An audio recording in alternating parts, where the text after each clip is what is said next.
No, no, no. All right, guys, how you doing today?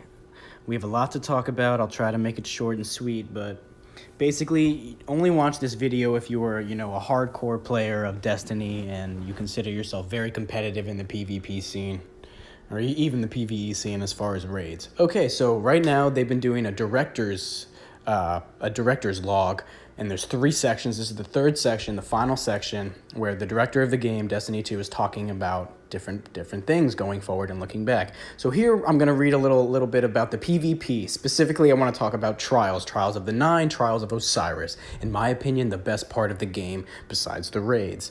Okay, listen to what they say.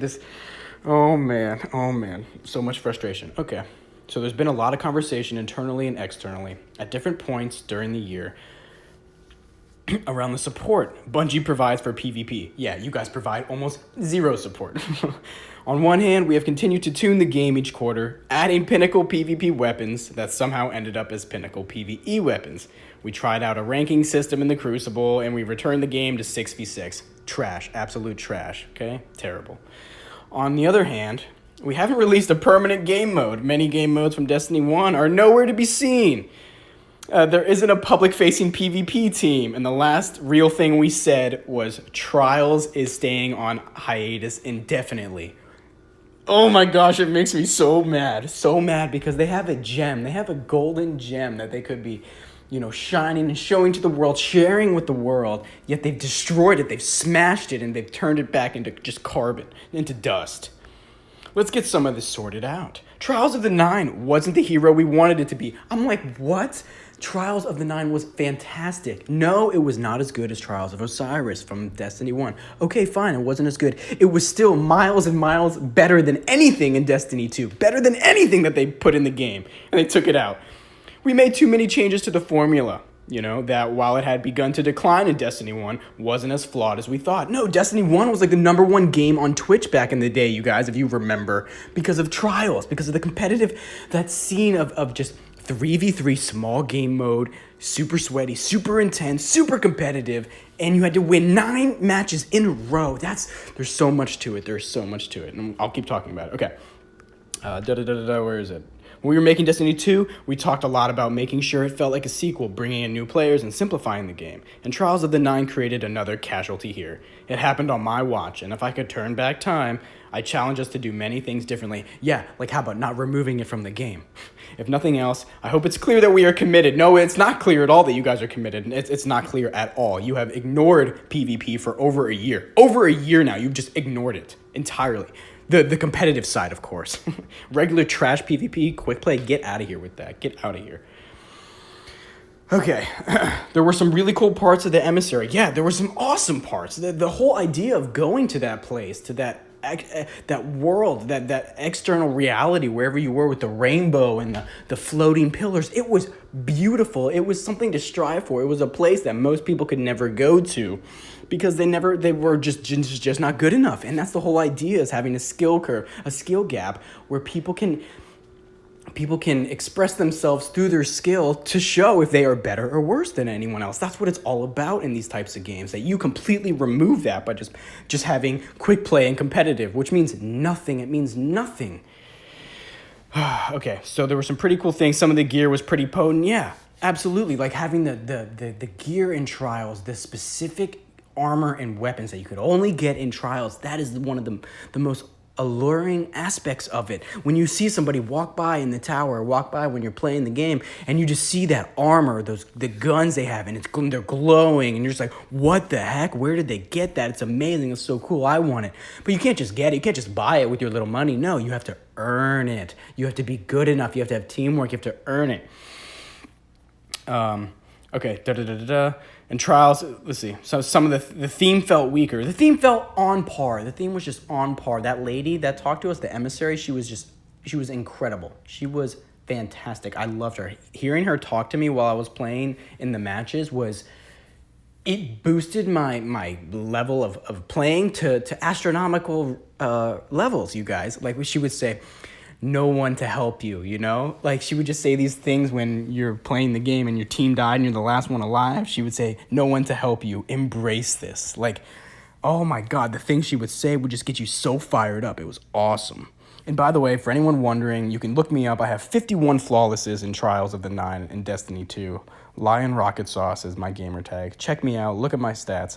51 times I went flawless. It was just so much fun playing that. So much fun playing it. And then as soon as they removed it, I literally stopped playing Destiny 2. And I'm thinking about uninstalling it because there's no point besides the raids. And I'll get to that.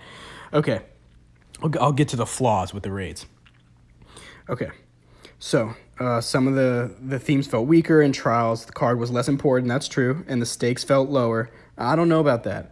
Okay, Trials of the Nine didn't work the way we hoped, and Trials of the Nine is on hiatus indefinitely. And I like how they italicized 9, therefore kind of saying that Trials of Osiris could be coming back, even though Trials of the Nine isn't. I think they both should be here, but, I'm not running the company. Wish I was. Let's see. So why have we been so quiet about PvP? Well, we didn't have a lot to say. We weren't actively developing something to hype up. We knew PvP was going to be something everyone got for free in New Light, so it wasn't really part of the Shadowkeep core offering. You see this? They're just literally saying how much they don't give a shit about PvP. They weren't even working on it for the past year. We didn't have a lot to say. What are you talking about? You could have been giving us updates on what's going on with Trials. You could have been asking for feedback. You could have been giving surveys out to the players, to the real hardcore players that have multiple flawlesses on what's good in the game and what's bad. But you didn't do any of that, did you? No, you just sat around and probably just played the game, having fun for this whole year. Maybe working a little bit every day, but mostly probably just playing the game. If I had to imagine, if there were security cameras around, I would imagine. Okay, so let's see. Where were we? Oh, what are we doing about PvP became a question we were asked internally too. A bunch of folks on our team are passionate about PvP and wanted to know where it was heading. Yeah, no, nobody's passionate about it. You guys never even talk about it. All you ever talk about is, getting more players to come in and go into the Eververse and buying all that stupid crap with real money. Just essentially robbing them. PvP is in need of some quality of life improvements and reconstructing. This fall, New Light, hopefully, bringing a bunch of new folks into Destiny, and with our existing players looking for some updates on PvP. We will start by making significant changes to the PvP portion of the director. Let's see if there's anything else in here about Trials. Otherwise, yeah, they talked about making it players of 3, which is great. I love 3v3. The smaller game types are always going to be more competitive, you guys, okay? The things I'm saying, I apologize if you don't agree, but these are just objective truths, okay? This is not so much my opinion, even though it is my opinion. It just also happens to be factual, okay? Because when you increase player counts, listen to this and try to understand, okay? When you increase player counts, you therefore are increasing the randomness of the game. Therefore, you are decreasing the skill gap and the skill level. Let me give you a perfect example. Let's say you're having a nice one-on-one battle with some guy. You're doing all this awesome stuff. You're dodging, you're jumping, you're sliding, you're doing whatever, one-on-one. So sweaty, so competitive. And then you get sniped in the head from behind you from some guy crouching in a corner across the map. Would you tell me that player is better than you, the guy who sniped you? No, because you had no control over that. That was completely random, out of your control, where he was, what he's doing. Your only major focus can be on one one player. So therefore, the most competitive game type, guys, I don't know if you've ever tried it, 1v1. Try 1v1ing somebody. And I wish we had skin to conduct tests on the controllers. I would love to see the sweatiness of people when they play 1v1s versus 3v3s and 6v6s and stuff like that. Because when that happens, you're trying to process all this random information, all these things. This person has this and this and this, and there's just too much to take into account. Therefore, like I said, it increases the randomness, which decreases the skill level. So for me, I will always gravitate towards smaller game types, smaller player counts, because that's less people that you need to calculate for, that's less randomness going on in the game, and that's more skill, more controlled skill, more calculated skill. Okay, so I am happy that they are working on some more 3v3 type things, but why don't you guys do some 2v2s, Bungie? Why don't you do, God forbid, 1v1s? Oh my God, 1v1s, man. Could you imagine? Oh, I would love it. I would love it. Ah, man. Okay, so let's see. Competitive is replaced by 3v3 survival. See, none of this really matters, you guys, because you need everything to come together. The whole package needs to come together with trials. Just adding in 3v3 elimination, it means nothing to me. That means nothing. I mean, it's similar to trials, but it's not trials. You know why? There's so many things missing. You need a voiceover person to be talking to them, you know? You need specific gear that you can only earn in trials after winning certain amounts. You need specific guns. You need specific ornaments that you can only get in trials. There needs to be trial specific maps that you can only play in trials. There needs to be all these things that are specific to the game type on its own that makes you want to play it. And not only that, you need to have the scorecard where you have to win certain amounts in a row, right? And if you win certain amounts, you get X rewards. And if you win all 9 or all 7 in a row, 7 games in a row, then you go to the lighthouse or to the, I forget what it's called, the third spire, I think it was. You get to go to that awesome place that no one else in the game gets to go to unless they achieve what you've achieved. It's the same kind of concept with raids. Raid gear, raid guns, raid ornaments, all of that only needs to be in the raids and nowhere else. Nowhere else in the game. Because that way, when someone sees you or you see someone with that certain gun or that gear or that ornament, that whatever, you just start crying. You're like, oh my God, that's amazing. That looks so cool. I want to earn it. Where did you get that? How can I get it too? That's what this stuff needs to be. And that's the X factor that they've been missing for the past year in the game. There's no point to playing competitive. There's no point to playing PvP at all. Because there's just like, oh, you just keep playing, you'll slowly earn XP, you earn this gun, or oh, you got to get to this rank. But it doesn't tell you exactly how many games you need to do. Or it's like super far, you got to win like 100 games or something and get your glory rank up to God knows what. No. It needs to be like a card with circles on it, and you fill them up, you tally them as you go, and if you lose one, boom, the card's erased, and that's it. I don't understand. You guys had such a good thing going with this, and you just completely ruined it. It makes no sense to me. And don't sit here and try to say that you guys love and adore PvP when you just said that you guys had nothing to announce and you weren't even working on anything to announce. That's why you've been so quiet about it. Just admit it. Just be like, you know what, guys? We're going to focus more on PvE because we're frankly not that good at PvP. None of us are. And we don't care about it that much. We just enjoy, looking cool and putting on, getting everybody the gear without having to really work for it. Just admit it. Just come up, be up front about it. You know what I mean?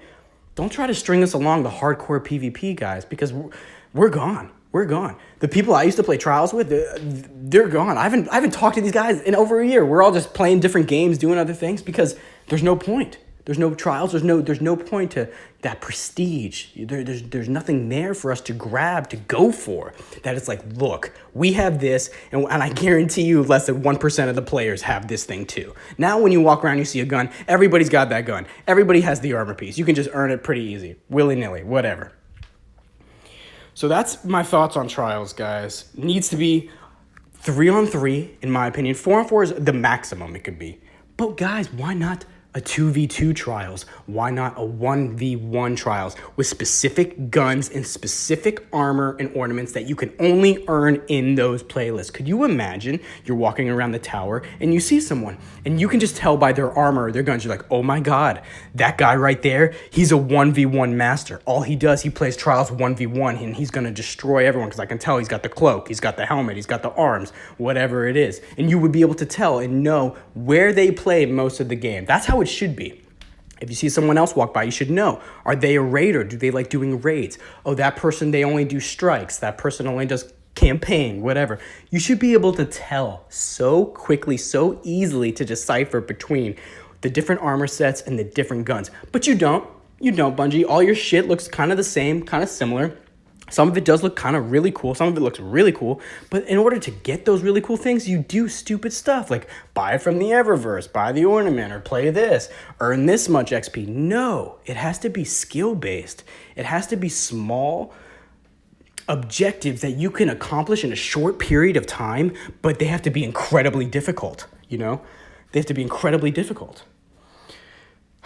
Okay, and then I guess the last thing I'll say as far as the raids. I love the raids. The raids are like the best part of PvE. One of the best experiences that I believe that anyone can have in a shooter. They're so much fun. There's only one problem with the raids, in my opinion, and that is the way they launch the raids, the way they release them. Okay, so what happens is, this is what all the raids have been like. They've released the game, and then the raids come out like a week or two later. They come out a couple weeks later, and the problem with that is is the light level, the skill, the power level that you have to be in order to play the raids. That's the issue, okay? This is the issue, because they always do a world's first. Like, they release the raid, and then the whole world tries to fight to beat it, okay? But here's the problem. They always put the raid power levels much higher than the release level, okay? So, like, let's say the game comes out with a level 100 when you buy it. The raid is going to release at a level of like 150.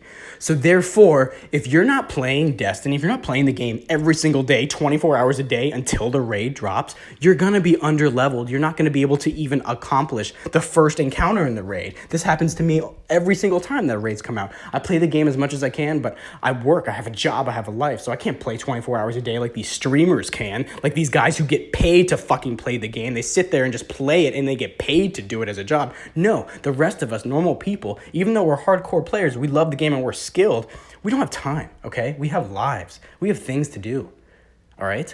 So we can't just sit there and play all day, every day, and get our light level up to the entrance point so we can then play the raid. And then what ends up happening is the people who played a lot, they played a lot of strikes and nightfalls and campaign, they got their light up, they got their power up, great. And then the people who are actually skilled, like myself and others, we come in and we're only level 100, but the raid's level 150. We can't even do damage on what was it called? Last Wish? I walk into that fucking raid. I start shooting the boss right in the beginning. The first thing there, the first encounter. I can't even do damage. It's giving me question marks because I was so low of level. That is not skill, okay? Do you understand? I need you guys to understand. That is not skill. Just because your level is lower than someone. No, how is that skill? That is time. That is how much time you put into the game. Time and skill are unrelated.